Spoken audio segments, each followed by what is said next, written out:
Rising leaders have to be willing to do the things that other people are unwilling to do, and do it with compassion, with a sense of dignity, and with a sense of empathy, because people are going through so many different things.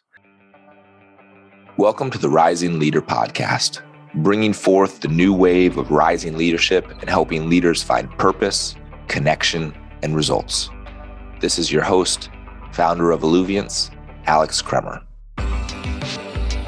What is up, y'all? Welcome back to the Rising Leader Podcast. And if this is your first time hopping on the show, welcome. We're so grateful to have you here. This is, how do I say this? This is going to be one of probably my most favorite podcasts I've ever done, because I have an incredibly important guest on this show, someone who I have looked up to for my entire life, very much so, from when I came out of the womb, so to speak, and just someone who not only is a bright light to so many people and has made such a massive impact on this world, but someone who continually strives to do that and to be better himself. So I'm grateful to have my father, Dr. Arnold Kremer, here on the show. So first off, what up, Dad? It's good to see you. This is truly an honor for me, and something I hadn't expected. But I love the format, and I am looking forward to just connecting as best I can with all of you. It's funny. This show's obviously called the Rising Leader Podcast, and I have had many teachers, coaches, and mentors over my life, whether it be through sports, through business, through communities, all that sort of stuff. But you've always been the main person I've gone to, who's been the voice of reason and the voice of wisdom. And there's been many days where I just needed somebody to tell me just the most classical advice that you need to hear, and you are always ready to do so. And so I'm excited to not just continue to learn from you, but hopefully allow this message to get out to more people in terms of what you represent and what you embody yourself. Well, I appreciate that, Alex. And over the years, we have all gone through some major changes, some minor changes.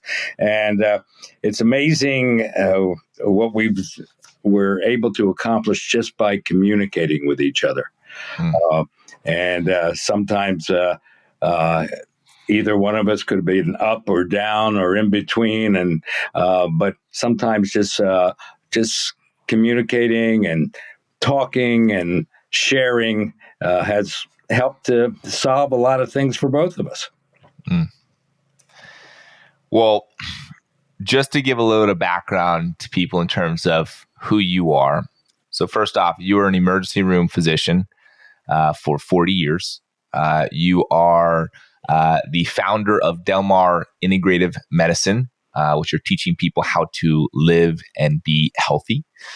You are a medical director of multiple clinics.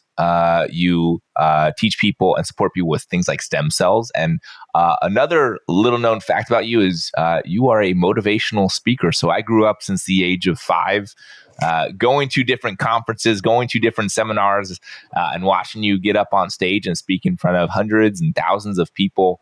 And probably one of my most favorite memories will be when you came to my last Alluviance retreat and you got up and you gave a very powerful message to the people who were in attendance there. And so you come in with just that. You have a lot of different parts of you. You're a very unique person. Let's put it that way. Speaking of motivational speaking, we had one conference that we did, and I had to wear a tuxedo to speak, and Alex was approximately 3 years old, and he had a tuxedo. And so I have a picture of the two of us in tuxedos. It's pretty classic. That's a good picture there. That's a good picture. So, it's funny. We talked on the phone last night. I'm just like, hey, what is best for us to be talking through here? And, one of the things that you've always told me since I was a kid is the most powerful thing for someone to speak to is their testimony, right? The story of their life that allow them to get to where they are. And one of the things that you've, continuously, taught me and showed me and embodied yourself is this idea of mentorship. And finding great mentors to be speaking to receive perspective from. And so I would love, sharing just a few of the mentors that you've had in your life and how they've supported you on just the myriad journey that you've experienced. Yeah. So there's an old saying, I'm sure many of you have heard it. When the student is ready, the teacher will appear. And that's kind of how most of my mentors have occurred in my life, other than my father. My father appeared whether I wanted it. He was a great man. And he was also a physician. So I used to sit on his in his office. We lived in a 3-story home, and our home was on the second and third floor, and his office was on the first floor. And so I would go in when he had office hours. Literally from the time I was 4 years old, I'd sit on the scale in his office while he was interviewing patients. And so, I was writing prescriptions by the time I was 10 years old. And so he was my first mentor, and he was a very generous man. Had a little bit of anger in him, but he never was physically abusive. But when he would yell, I would okay, I'm not going to reply to this because I could never be louder than he is. And but so I was kind of brought up with that. That did kind of cause me over my lifetime, really, to when people yell and scream, I just all right, I'm not going to reply to that. I'm not going to try to overpower people in their volume. And that's actually in its own way has served me pretty well. My first, I guess my first real mentor, other than my dad, I have to paint the scene for you here. I lived in the city of Philadelphia, and to me, the city of Philadelphia was cement. That's all I ever pretty much saw, and other than an occasional playground. And I wanted to join the Boy Scouts, not to wear a uniform, not to get merit badges, just to be outside, just to be cooking over a campfire, just to go on a hike, just to go fishing. And so I joined the Boy Scouts, and the Scoutmaster knew I was not into all the things that Boy Scouts do with their merit badges and their uniforms and everything. And he was a really good guy. And I remember one time I was fishing, and he came up to me and he said, hey, Arnie, you like fishing, don't you? I said, yeah, it's really fun. And he says, if you just do a few things, just what you're doing right now, you could actually get a merit badge for that. And here's what he said that I think was the most impactful. And he said, and I'll help you. So he was my first mentor. And just the fact that he said he would help me was wow, really? You're going to help me do this? And long story short, I became an Eagle Scout. And it was a short story long, I should say, but it took a few years. But it was an exciting experience. I remember I became a Scout lifeguard, and my dad had helped to attend the camp when I was doing my Scout lifeguard thing. And when you become a Scout lifeguard, you have to jump in the water, and this guy who's pretending he's drowning is going to wrap his arms around your neck, and you sink to the bottom. And I thought I was going to drown. I realized, and I think my dad came close to having a heart attack that day. But anyway, it's just one of the adventures. But I did become an Eagle Scout, and that was very exciting. And Then I went on to school. I always liked work ethic. I literally worked from the time I was 11 years old. I remember I saw an ad in the newspaper, for the greeting cards that you could sell to your neighbor. So I ordered this big box of greeting cards, and I went around to my neighbors, and I was like literally 11 years old, and I sold enough that I had enough money, and then I also had enough cards for the next 5 years. And so I started. So that's when I started working. I worked at selling golf balls at a driving range when I was 12, and I continued to work. Probably, and this is another mentor I had that I am reminded of. When I was 15, I went down to Atlantic City and got a job on the boardwalk in Atlantic City in a bingo joint. And the owner of that bingo joint was this big guy who literally looked like Jackie Gleason. And probably none of you know many of you don't know what Jackie Gleason looks like. Yeah, I'm going to assume that most people who are listening to this podcast do not know who that is. Yeah. Myself included. Yeah, but anyway, Jackie Gleason was a comedian and actor. He did a television series, The Moonlighters, I think it was called. But this guy was just a great guy. He had a great heart. He loved to gamble. And so we would have the bingo joint would be open, and around evening time, around dinner time, the crowd would start to die down, and so we wouldn't be busy. And so he would say, his name was Phil, and Phil would say, "Hey, let's close down and we'll go catch the last couple races at the Atlantic City racetrack." And we jump in the car. I'm 15 years old, and we go to the racetrack where place bets on a couple of races. Then we come back to the bingo joint and open up for nighttime business, and we would stay open till 11 o'clock at night when it would slow down again, and then we close it down.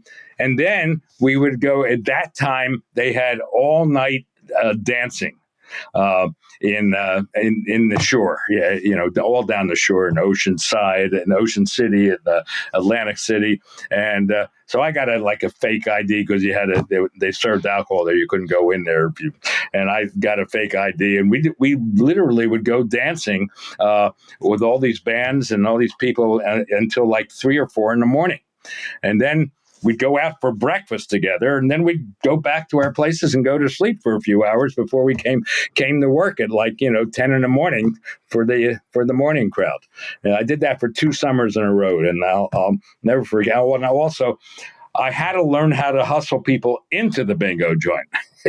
So I'd step outside the door, and I'd say, come on in, small crowd, great chance to win, just all these things. I got arrested one time because they didn't like people doing that. And so, he got me.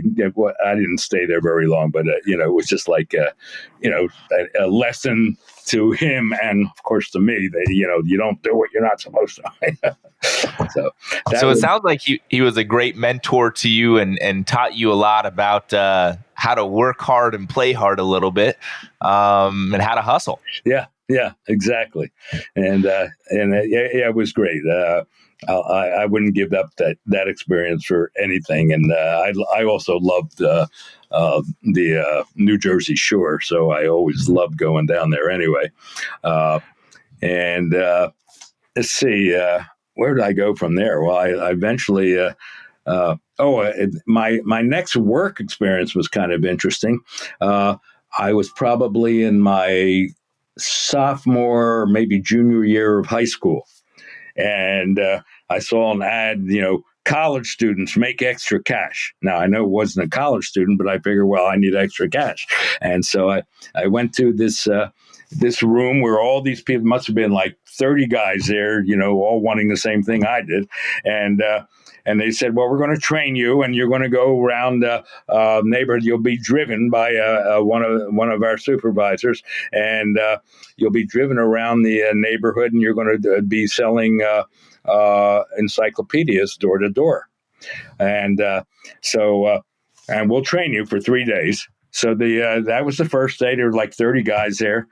And I show up the next day for training. There's like 4 guys there. Yeah. I said, these guys must have all gotten the flu. So, and literally at the end of the 3-day training, I think there were only 3 of us.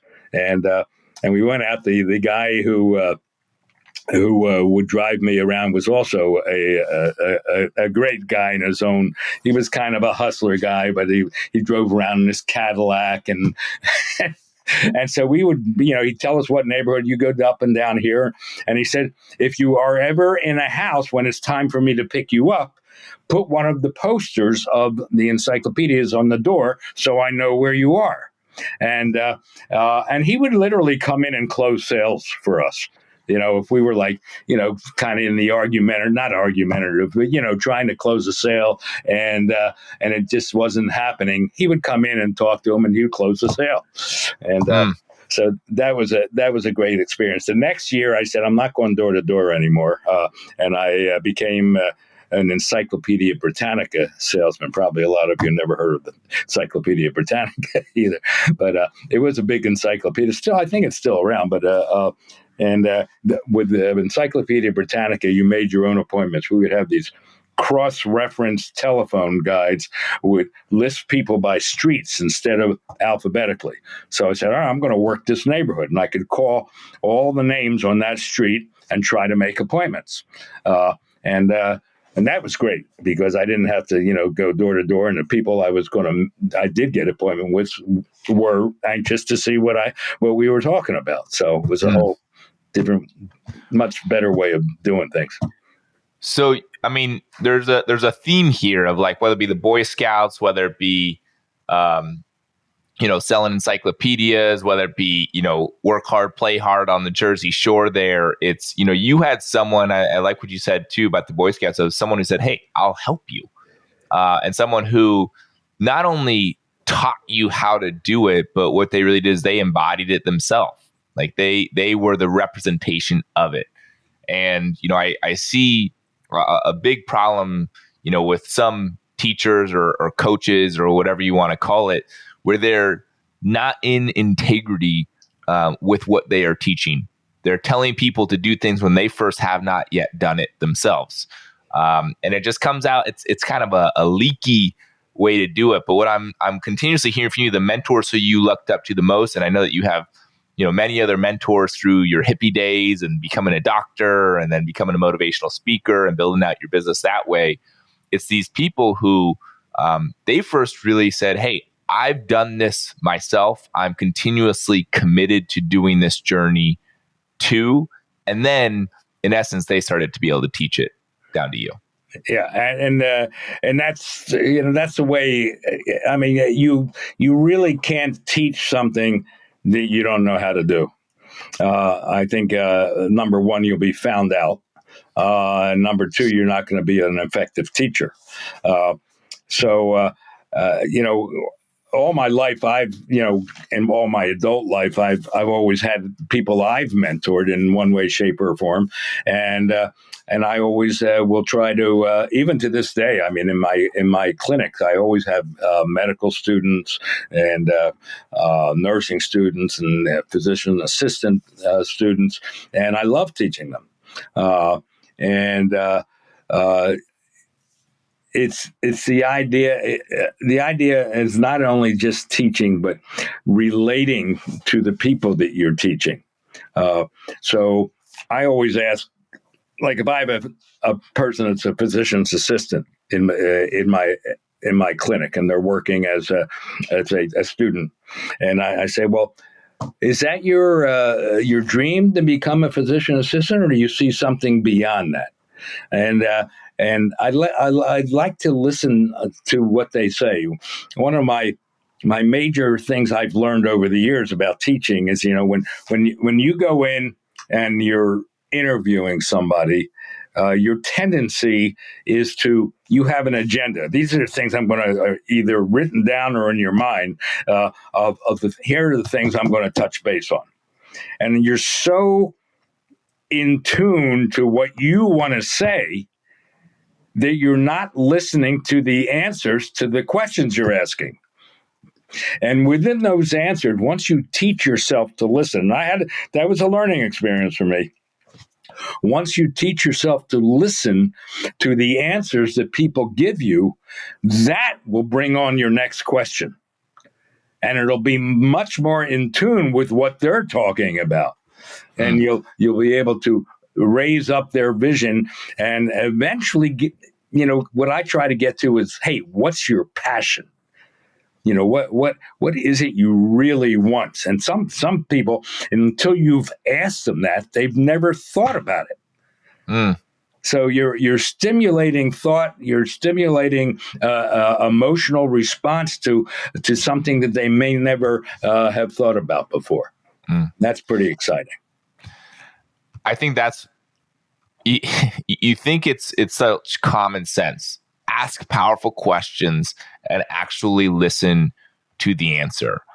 But it's crazy how few people actually do that. Like I still even remember when I had an old sales leader of mine, and I put a time on his calendar to have a career conversation with him. Right? I was like, hey, I'm trying to move up. I'm trying to figure out what it is I want to do. I'd love just kind of to have a conversation with you. And it was an hour conversation. And for about 56 minutes, he just talked to me about what he did in his career. Right. And it's like, that's just not what I was actually looking for. And, what people want is just to be asked the simple damn questions that actually make them ponder. It's like, hey, what are you passionate about? Or when in your life have you felt the most alive? Right? What can we actually learn from the past that applies to the future? But, one of the things that, we always talk about in our community is presence. Presence, and the presence that you give to other people is the greatest gift that you can give to somebody. The greatest gift is not money. It's not an opportunity. It's truly your undivided attention and presence, because that means that you can't do it to anything else. And when you are asking people a question, even if it's the most classic question there is, simply by asking them and listening to the answer and then letting that follow you to what's the next logical question that's meant to come out to help them to dive into it deeper. You're helping them get to the answer on their own versus you telling them the answer. And when they actually get to the answer on their own, it just pops in such a different way than anything that you could have ever said. Yeah. I had another mentor of mine. I was in a multi-level business for quite a few years. Actually, I'm still involved in it. It's been over 35 years, and he would bring in guest speakers, and then after the actual main events, he would have like a private meeting with the leadership of the organization. You had to qualify to go to that meeting, which was motivational in itself. Everybody did whatever they could to get qualified. But anyway, he would bring in these speakers and he would ask them questions. And just when you were thought, all right, that's enough, I want to go to sleep, he'd be able to ask another question, tie it on to whatever the questioning was, and he was a master at it, and eventually you would get to a point where you would say, wow, now I get it. It was interesting.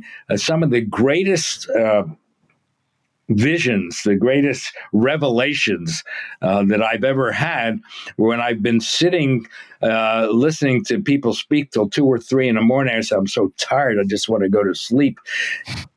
And that's when the revelation would come in.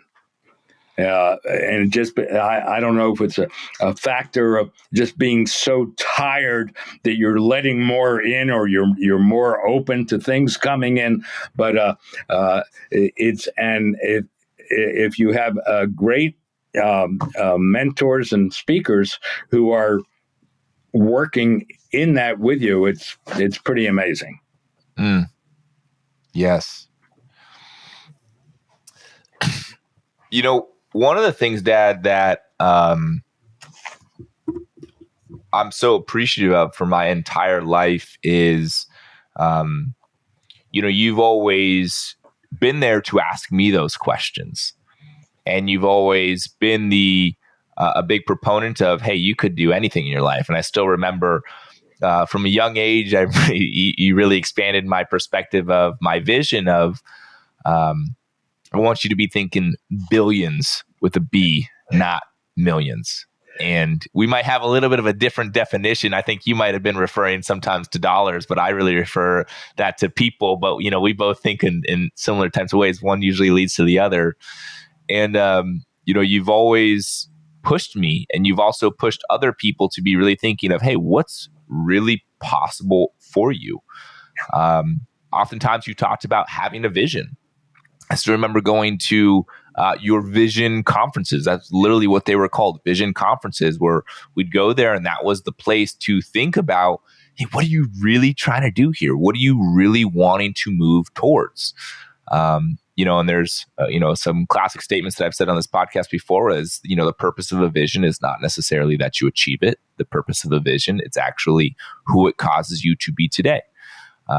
And it's a classic case of, vision is you move towards what you think and talk about most.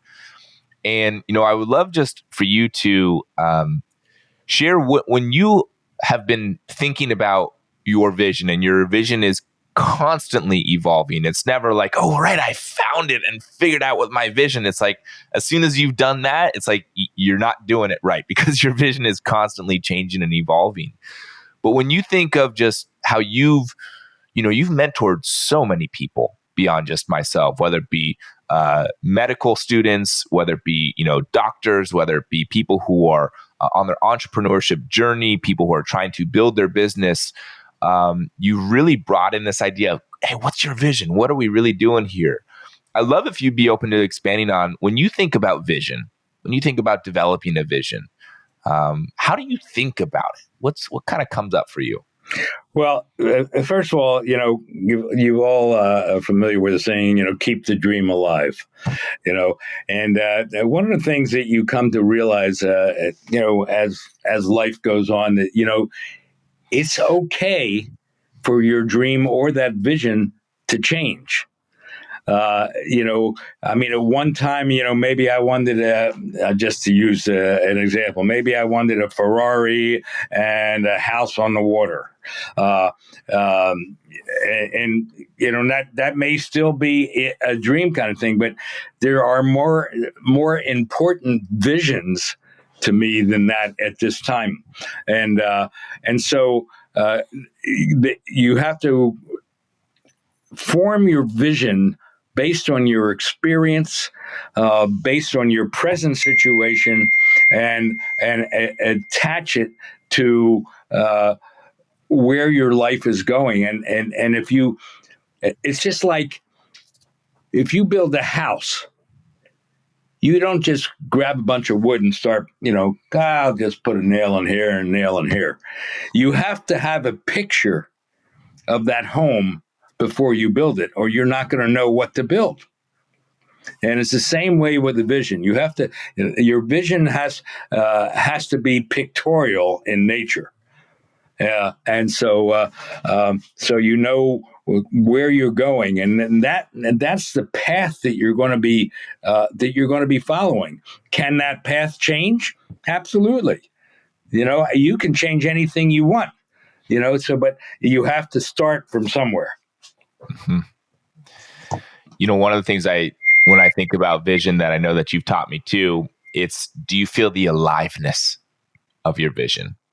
Like, have you sold yourself? Have you enrolled yourself into your vision? Do you think about it often, right? Did you write down your vision, and do you read it every single morning? Do you listen to a song that reminds you of it, that taps you back into it? It's like kind of opens your heart and gets you like re-excited about it, right? And, me being 5 years old all the way up through high school, going to all these conferences and seminars that you'd throw, it's like, those were the times when it was, you had to re-enroll yourself. Oh yeah, what are we doing here? Right? You would call it, you go to the mountaintop to have these great experiences. So that then in between these conferences or seminars, you go back into the valley, but you have to go back up to the mountaintop to remember, oh yeah, this is really what the hell we're trying to do here. And you also have to bring the little bit of the mountaintop with you. Keep it in, like you mentioned. It could be a song or something that's going to remind you of that mountaintop experience. Because, I mean, really, our job is on this earth, I believe, is to fight the battles.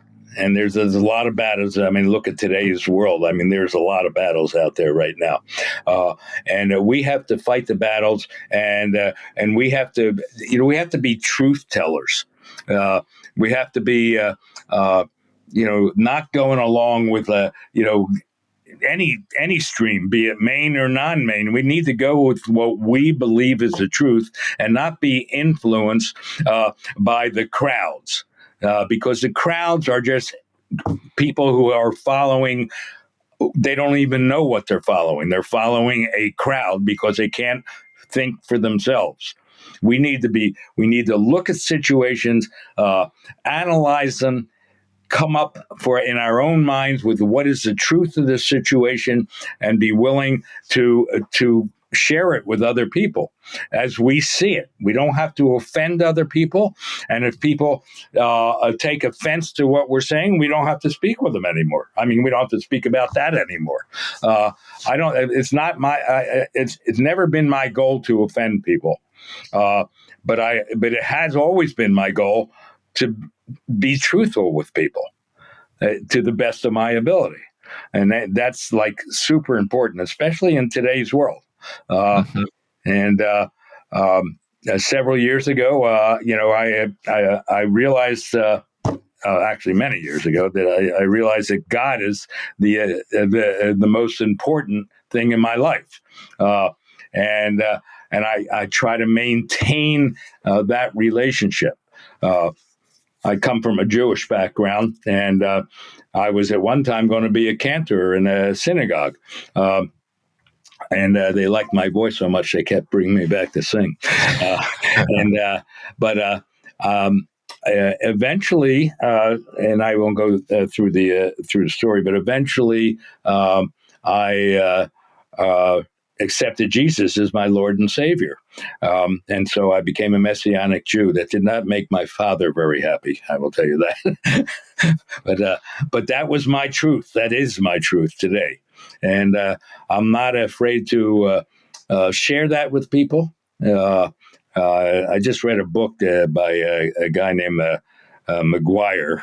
Spells it weird, Meguier, I think. But anyway, he wrote a book called Ignite Your Life. And his whole thesis is you've got to share with people your faith.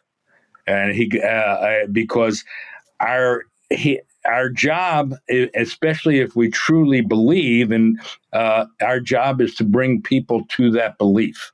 And in the case of a relationship with Jesus Christ, that's what He wants us to do: is to bring more people to Him, so they can know Him and they can believe in Him and understand why they need to believe in Him.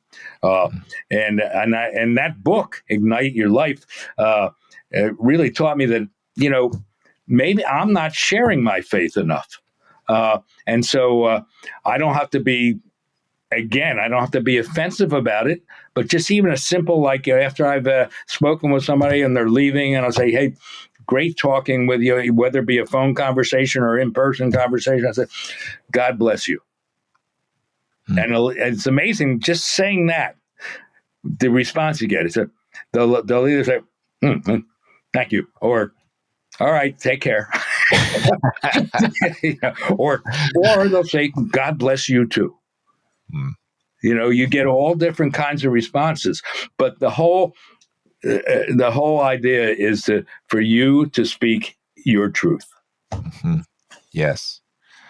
I think, and you've been a great example of that through your entire life. I think even, when you became a hippie, that was different. That was different than, and by the way, you were a hardcore hippie. Let's just put it that way, at least based on the stories that I've told, following the Grateful Dead around and doing many, many things along those lines, which now I am also a Grateful Dead fan. And also just kind of the type of doctor that you became, the types of clinics that you've opened up. Now even you are teaching a certain way of how one eats, how one lives their life, and just different things that's different. Or that's not just different, but it's your truth. And it's what feels, you're empowered to speak that, even if it's going to be different than what other people believe or what they want to hear. And I think that in and of itself is incredibly inspiring. And it's something that, I try to bring into my own life in my own way through both my faith, that you have impacted me in many different types of ways, and also in my career. And, even as I left the corporate world of being a head of sales at a tech company to then, be a guy who runs a community and throws retreats. That's definitely different. There's not many people who do that. But it's my truth. It's what I believe wants to come through me. And, it's sometimes hard when you look to your right and your left, you're like, damn, like nobody else is thinking this way, or nobody else is doing it this way, or anything like that. And it's like, it can be lonely. It can be, it can cause you to second guess yourself a little bit, like, man, should I be doing it this way?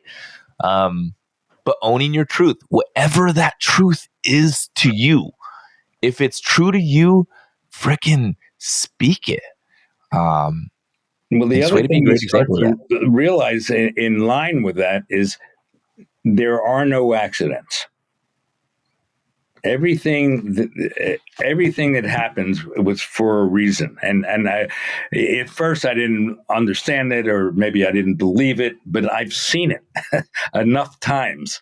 I can give you a simple story. So I was watching a movie on Netflix called What the Health. Maybe many of you have seen it, and the next day, and now I have my daughter, who's a veterinarian, is also a vegetarian, and she's living in the V world. And so she, I remember it's always been in my back of my mind that she's a vegetarian. So anyway, I watched this movie, and I said, I'm going vegetarian tomorrow. And I did. I jumped right into it.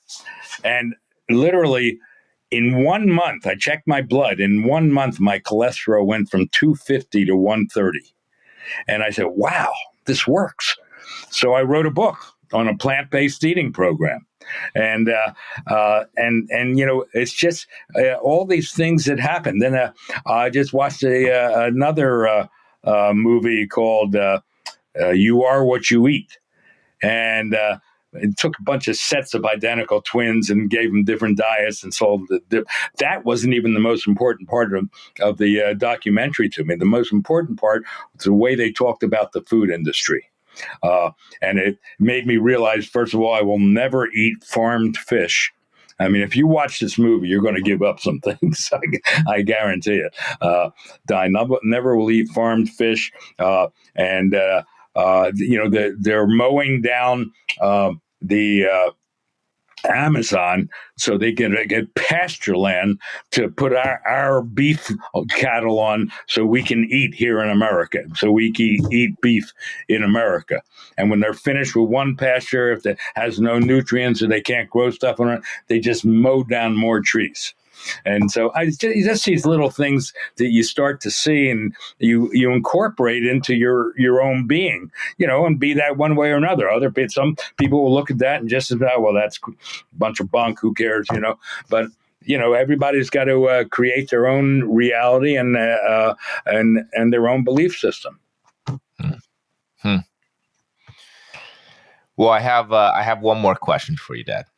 And first off, I'll just say this has been amazing. It's exactly what I was hoping for it to be, of just I talk a lot about you to many people, and I shared at, Alluviance retreats and so many other things. And sometimes they're just like, man, you just got to hear some of the stuff that he says, And so having the opportunity to have you on this podcast is just, it's a wonderful gift to be able to have you on here and just to be able to teach your truth, just like you said, and teach about the importance of not just having mentors, but being a mentor.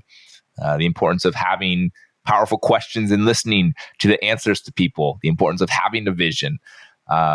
Just all that is so beautiful. And I know a lot of people will get a lot from this. But here's my last question for you, Dad. And by the way, I did not tell you I was going to ask you this question. Oh, no. So this show is called the Rising Leader Podcast. My question for you, Dad, is what do you view as the rising leader? So it's a good question. The rising leader, number one, in my mind, is somebody who is not afraid to step out of his comfort zone. If you are comfortable, you are not leading. So I spent 35 years as a motivational speaker. And there isn't one speech that I ever gave that I didn't have butterflies before I got on that stage. It's no matter how comfortable I felt about what I was going to speak about, I wasn't so comfortable that I didn't get nervous. And so rising leaders have to be willing to do the things that other people are unwilling to do, and do it with compassion, with a sense of dignity, and with a sense of empathy, because people are going through so many different things. I do stem cell therapy, and I'm doing phone consultations quite often, and it's amazing to me the misery that some people are existing in.